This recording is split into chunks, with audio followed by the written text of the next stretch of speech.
세존이 걸은 깨달음의 길, 불법.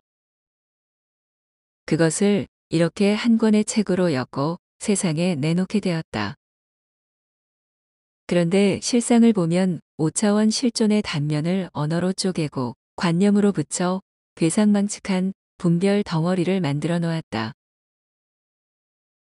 말로는 시종 일관 실존을 가리킨다지만 본서의 어느 구석에도 실존은 없다.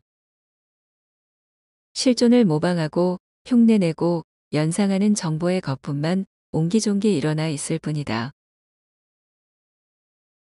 그렇기에 본서에서 길을 찾았으면 곧바로 그 길을 지워라. 불법을 비롯해서 세상에 있는 모든 깨달음의 길은 한낱 엄지손가락에 불과하지 않은가. 치켜 세운 엄지손가락을 내리지 않으면 오히려 주먹에서 멀어져 보기 흉하게 된다.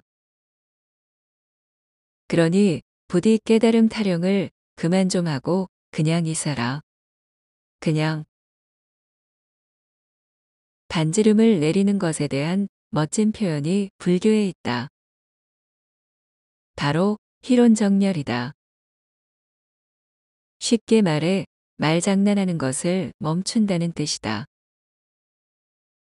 그래서 깨달은 자가 반지름 놀이를 하고 있는 사람들을 보면 꽤 어색하다는 생각밖에 들지 않는다. 그럴진데 반지름을 칭칭 감고 깨달음 행세를 하는 자는 어떻게 보이겠는가. 불법의 요체라는 공, 연기, 모화, 불성, 중도, 해탈, 열반 등은 일종의 진리를 모방한 가면이다. 그래서 깨닫고 난 이후 한 생각을 일으켜 현상계를 바라볼 때 가장 해괴망측한 것들이 바로 이런 것들이다.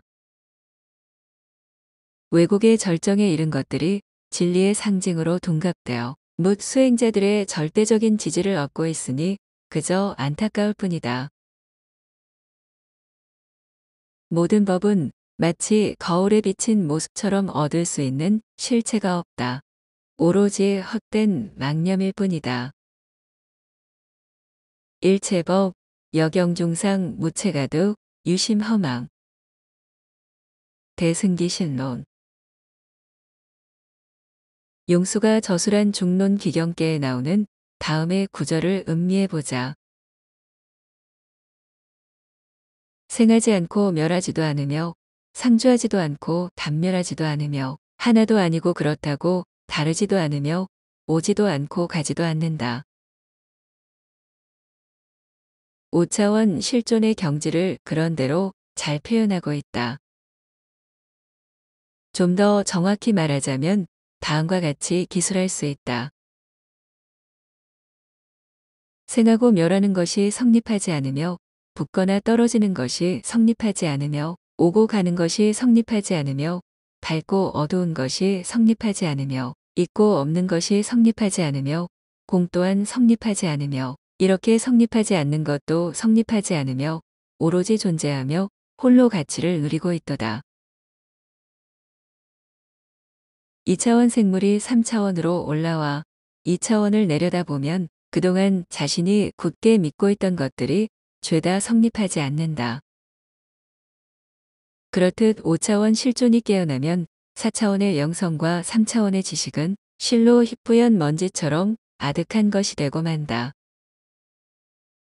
그래서 분립이다. 붓다와 중생, 깨달음과 무명 역시 성립하지 않는다. 그런 것은 애초부터 존재하지 않았고 앞으로도 영원히 존재할 수 없는 허상이다. 나가 없지만 그렇다고 나 아닌 것도 없다. 나와 무아가 성립되지 않는 경지에 참된 존재와 깨달음이 있다. 이와 같이 필자가 말했어도 4차원적인 사고에 불과하다. 5차원 의식에서 아무리 잘 생각을 일으켜도 4차원의 한계를 넘을 수 없다. 따라서 필자가 말한 것을 이해하고 맞장구를 쳐봤자 깨달음은 없다. 저렇게 표현하는 것조차 까마득하게 멀어지고 남아있는 일모의 분별식마저 털어내야 비로소 5차원 실존이 드러난다. 이것은 자존하며 영원 불변하는 경이로운 경지이지만 너무나 당연하여 존재에 대한 인식도 잊어버리고 오로지 열반으로만 존재하는 것이다. 그러니 어떤 가르침에도 의지하지 말고 그냥 깨달으는 것이다. 언어로는 5차원 실존의 단면밖에 읽어낼 수 없다. 언어가 끊어진 경지를 직관하라. 흔히 언어의 한계를 거론하면 분리문자를 떠올리기 쉽다. 분리문자가 뭐냐고 물으면 오감을 통해 얻은 감각을 언어로 옮길 수 없는 구조적 한계를 댈 것이다. 가령 사과는 직접 먹어봐야 맛을 알 수 있는 법이니 말이다. 깨달았다고 하는 사람들은 예외 없이 이런 방식으로 깨달음을 언어화할 수 없다고 주장해왔다. 하지만 그건 적절한 설명도 비유도 안 된다. 사과의 맛을 언어로 전달할 수 없는 것과 5차원에 이르러 언어가 성립하지 않게 된 것은 확연히 다르다. 전자는 언어가 지닌 구조적 한계가 맞지만 후자는 언어 자체가 소멸되기 때문이다. 그래서 분리문자를 언어의 구조적 한계로만 설명하는 사람은 전혀 깨닫지 못한 사람이다. 아무튼 이 둘의 차이를 공부하는 것도 꽤 좋은 화두가 될 것이다.